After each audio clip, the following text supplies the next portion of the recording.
आपने जैसे ही petition file की, ऐसे ही चीफ जस्टिस ऑफ पाकिस्तान यानी सुप्रीम कोर्ट के चीफ जस्टिस को रात के 12 बजे आना पड़ा। लाखों पेंडिंग केसेस हैं, उनको सुना नहीं जाता और ये एक केस था, इसको 12 बजे आके सुन के चले गए। आर्मी चीफ की जो है वो तब्दीली की बात की जा रही थी, तो क्या आपको लगता था कि आर्मी चीफ को जो है वो तब्दील किया जा रहा था? इमरान खान जिस तरीके से अब चूँकि रोड पर निकल आए, उन्होंने कहा है कि जी अगली जो हुकूमत होगी वो आवाम बनाएगी। आप समझते हैं इमरान खान दोबारा से इक़्तिदार में आ पाएंगे? अस्सलाम वालेकुम, चलते फिरते मैं आपको खुशामदीद कहता हूँ। इस वक्त मैं मौजूद हूँ ऐसी शख्सियत के बारे में जिसके बारे में अक्सर औकात हम सुनते हैं वज़ीर आज़म, साबिक़ वज़ीर आज़म इमरान खान के जलसों में।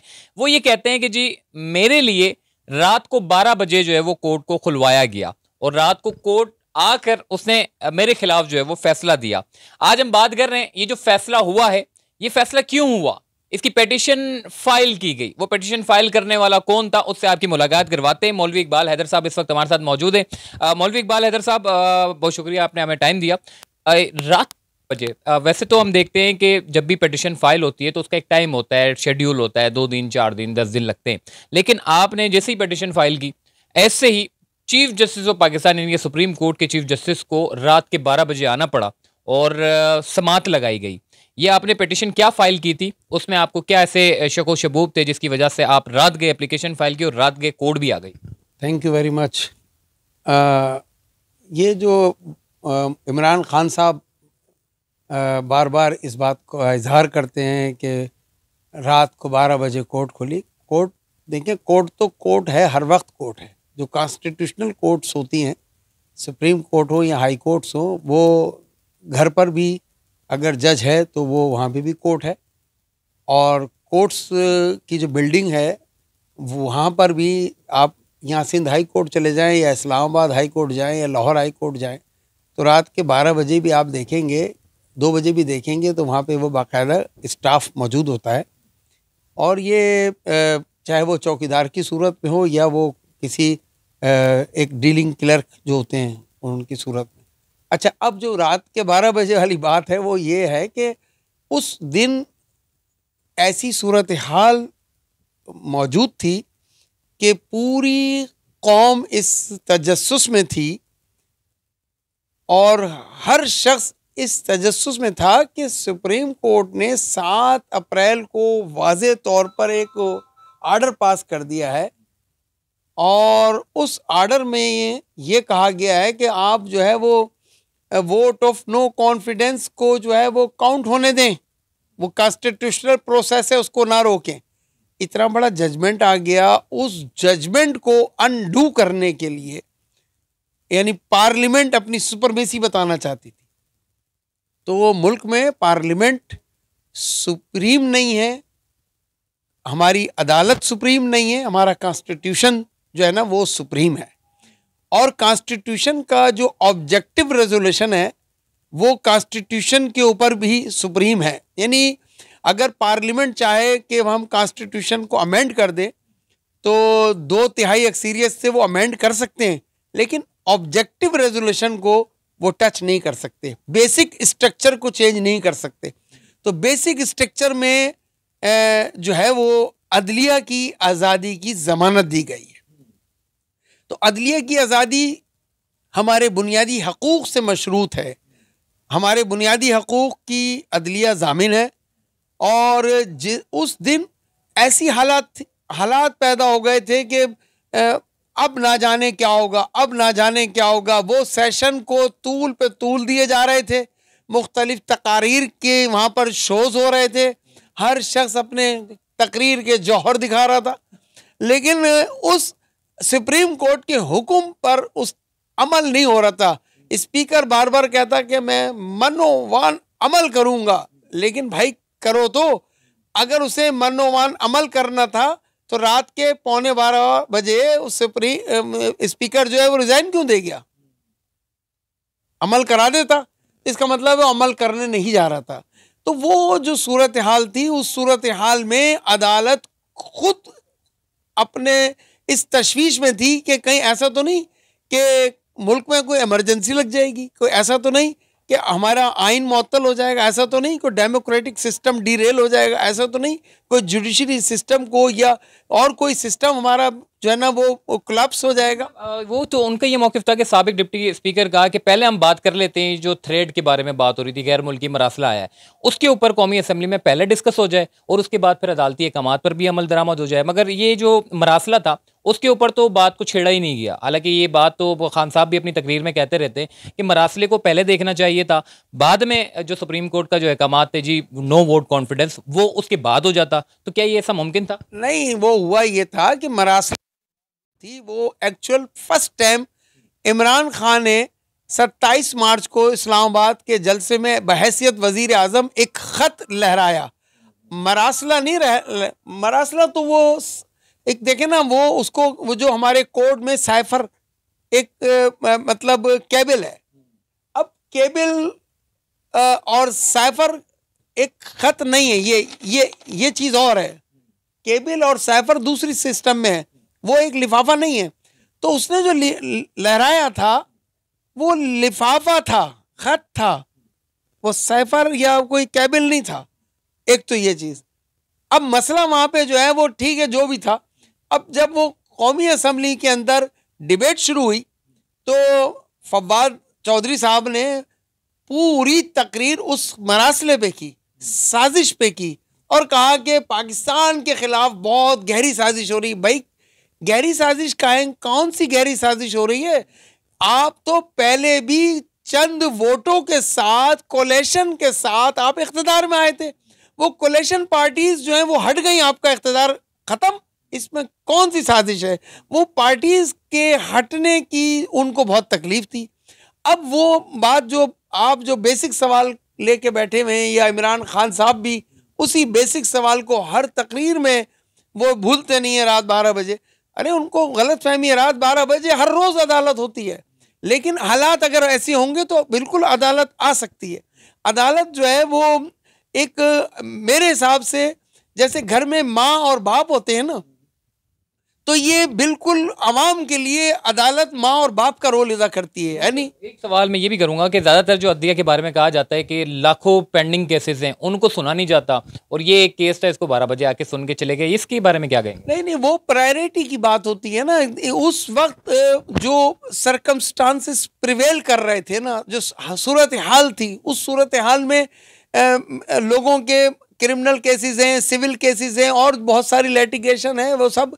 लेकिन उस लिटिगेशन से किसी को, यानी मुल्क को या मुल्क के आइन को या जमहूरी निज़ाम को कोई ख़तरा नहीं है। लेकिन उस दिन उस सिस्टम्स की वजह से एक ख़तरे की घंटी थी, अलार्मिंग सूरत हाल थी।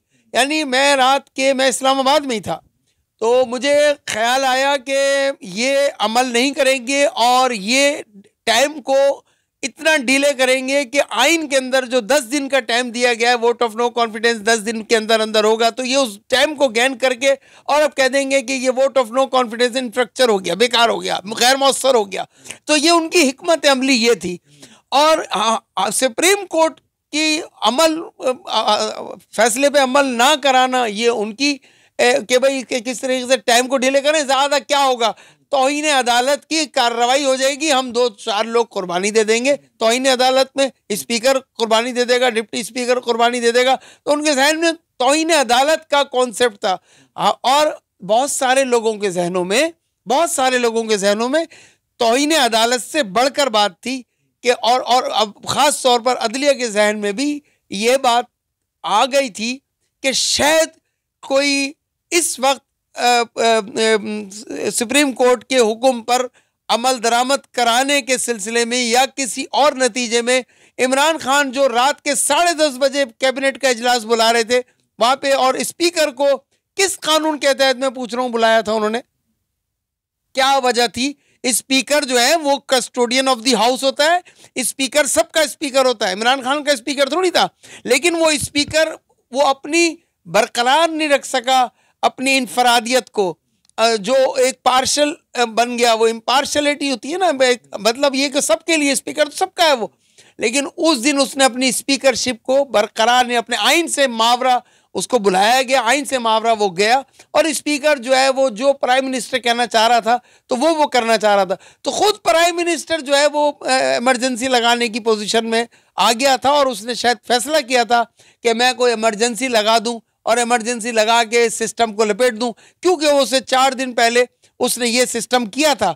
जो ही वोट ऑफ नो कॉन्फिडेंस उसने रिजेक्ट किया, फौरी तौर पर प्राइम मिनिस्टर ने सदर को एडवाइस कर दी, और फौरी तौर पर सदर ने असेंबलियों को जो है वो डिसॉल्व कर दिया। तो ये क्यों डिसॉल्व किया था? वो खुद प्राइम मिनिस्टर नवाज शरीफ जो है हमारे इमरान खान साहब चाह रहे थे कि कोई ऐसी सूरत हाल पैदा हो जाए जिससे इमरजेंसी लग जाए, इसीलिए। तो और भी कुछ हुआ था, हमने ये भी देखा कि आर्मी चीफ की जो है वो तब्दीली की बात की जा रही थी। तो क्या आपको लगता था कि आर्मी चीफ को जो है वो तब्दील किया जा रहा था, जबकि वो तो अपनी तकरीर में कहते हैं हमने तो कभी सोचा भी नहीं कि आर्मी चीफ को तब्दील करें? नहीं, वो आर्मी चीफ की तब्दीली की बात अपनी जगह हो सकती है और उनके जहनों में शायद हो कि भाई तब्दील कर दे, मगर देखिए फौज बहुत यूनाइट है, फौज बहुत मुनज़्ज़म है। पाकिस्तान की सलामती और बका और पाकिस्तान की जो कुछ भी इस वक्त खुशहाली है वो सिर्फ फौज की वजह से और फौज के नज़्म और इत्तेहाद की वजह से। ये बहुत सारे लोगों की ख्वाहिश है कि फौज में भी डिवीज़न बने, फौज में भी नफरतें बढ़ें, फौज में भी जैसे जुडिशरी के अंदर डिवीज़न बनी माजियों में, तो इस तरह ख्वाहिश है लोगों की। ऐसी बात नहीं, बल्कि मैं ये कहूँगा कि ऐसी सूरत हाल हो रही थी कि शायद फौज जो है वो उस दिन इमरजेंसी लगा देती खुद, ना कि चीफ तब्दील होता।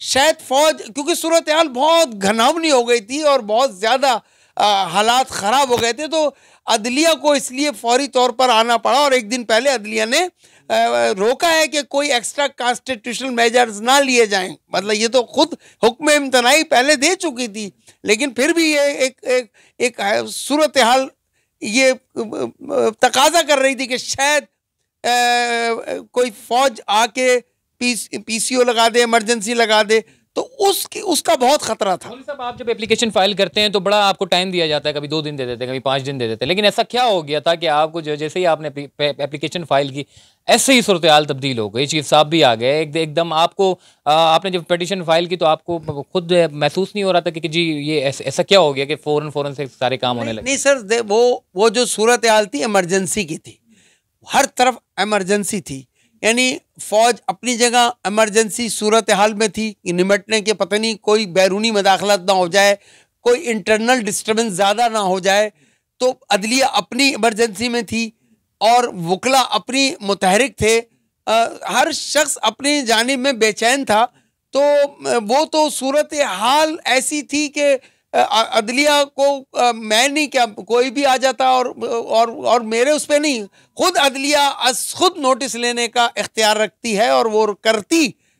वो तो हम चूँकि कानून के तालिब इल्म है और पटिशन आज से नहीं बना रहे, 96 से 94 से हमारे अल्हम्दुलिल्लाह हमें काम मतलब करते आ रहे हैं, और एज ए वकील हमें आता है काम करना। मैंने 1 घंटे में वो पटिशन तैयार की थी, 9:30-10 बजे जब मैंने देखा कैबिनेट का इजलास बुलाया, इमरान खान ने स्पीकर को बुला लिया, मुझे जब ही अंदाज़ा हो गया था कि इस वक्त बहुत कोई सूरत हाल ख़राब होने जा रही है, तो मैंने वहीं बैठ करके तैयार करी, और वो मेरे लिए कोई मुश्किल काम नहीं। आखिरी सवाल मैं करूंगा, आज की हुकूमत जो शहबाज शरीफ साहब की है उसको आप किस तरीके से देख रहे हैं? और इमरान खान जिस तरीके से अब चूँकि रोड पर निकल आए, उन्होंने कहा है कि जी अगली जो हुकूमत होगी वो आवाम बनाएगी। आप समझते हैं इमरान खान दोबारा से इक़्तिदार में आ पाएंगे? और आज की जो शहबाज शरीफ की हुकूमत है उसको आप किस नज़र से देख रहे हैं? देखिए, शहबाज शरीफ जो है वो बहुत कोशिश कर रहे हैं, बहुत ज़्यादा कोशिश कर रहे हैं कि वो हालात को कंट्रोल करें, हालात को काबू में कर लें और आवाम को रिलीफ ज़्यादा से ज़्यादा दें।